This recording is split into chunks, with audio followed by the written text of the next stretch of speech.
And when I struggle sometimes is I get in the classroom and there's 25, 30, 35. I don't want to keep saying higher numbers, but they're there.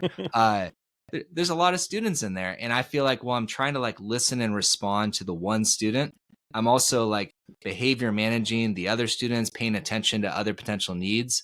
So I feel like I'm never fully 100% present the way I want to. And that I think a lot of teachers can empathize with that. As someone who values being present and really listening well, how do you go about your classroom as a teacher with, I'm guessing you have more than one student in those classrooms. Like, how do you manage that? It's precisely that group dynamic that I really love for so many reasons, right? So let's just use the high number of 35 and shudder together. And if you have 35 young people in the room, there's a tremendous amount of energy that they're giving you, right? Like there's a reason why it's called paying attention, right? It takes a lot of cognition. It takes a lot of, you're almost going into some kind of cognitive debt, if you will. But I go back to baseball days, and I think you helped me work through this in my mind. The on-deck circle can be more valuable than the batter's box, because in the batter's box, there's so much going on, and you can only do the one-on-one battle with the pitcher. But if you're in the batter's box, the on-deck circle, you're rehearsing before you're actually on the spot, if you will. And I think that analogy holds in conversations that happen in my classroom, and hopefully any classroom that values conversation. So if Zach is the person speaking, I want to do a really great job of making psychological safety just absurdly obvious, like just zero tolerance to any kind of, let alone silence, but more like modeling what listening would look like, and then teaching early days what good questions would be versus bad questions versus average questions versus whatever. So that if I'm talking with Zach, I'm modeling and doing a great amount of listening, but I'm somehow having to check that the rest of the 33 kids or 4 kids are also paying attention. And I don't know how else to phrase it, but like there's almost a layering component that goes on. So if I'm talking to Zach and I'm like, wait a second, I'm so sorry to cut in, Zach. That was a great point. I want to make sure everyone heard that. I'm going to repeat back what you, and this is live, what I would do. Zach, I want to repeat back what you said. Let me know if this is still reflective of what you think you meant. And Jackson and Frank, you might be the first to call. And check this out.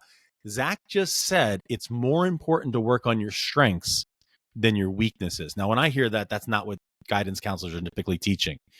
Jackson, in a minute, I'm going to ask you what you think about that. So I've given Jackson time. I've alerted everyone else. Sort of an old school cold calling technique, but hopefully listeners can tell that that's not in any way threatening. You're getting time. There's wait time. And now everyone else is on alert, but it's not punitive. It's literally, I'm going to use the terminology you just helped me discover, which is like a layered conversation. It's with Zach, but it's with everyone, even the real introverts. And then we'll get corny. We'll just say, just real quick, thumbs up if you like what Zach just said. And it almost becomes, it's going to sound nuts. It almost becomes like a part game show, part podcast, part Socratic seminar, because I just asked Zach a question, incorporated 2 people, ask for thumbs up on the side if you agree. And now it's very lively. Now, again, I'm painting a picture of a very ideal day in Joe Ferraro's classroom. That doesn't always happen. There might be a kid on the phone and a kid half asleep and a kid that's been in the bathroom way too long while this is happening. But ideals are important. And I think at my best, that's what we got going on. Okay. You're going to have to coin that, like making your classroom filled with on deck circles, because like I can picture that, right? Like in the idea of like there's in baseball, softball, there's one on deck circle. And it's almost like once you have had your at bat, you're done for a while until your time's back up, and you kind of have like an off switch. But what you want to cultivate is that everyone's on the on deck circle, right? Like, and not from a place of fear and anxiety with cold calling, but just the idea of everyone wants to be listening with purpose when their classmate is in the batter's box and is sharing an idea, and how to build that within your community. Like, for me, it's really helpful to have that analogy to look forward, because that's an area of growth for myself, is that I feel really good about cultivating small group conversations. They're talking with each other frequently throughout our course. But then when we come to whole class conversation, and some of my largest classes, that was where it faltered a little bit. It wasn't to the strength that I wanted it to be. And I'm thinking about different ways that I can set expectations for that. I talked with Matt Kay about this recently, who's talked about like the quality of questions matters. And that's something that I'm also reflecting on.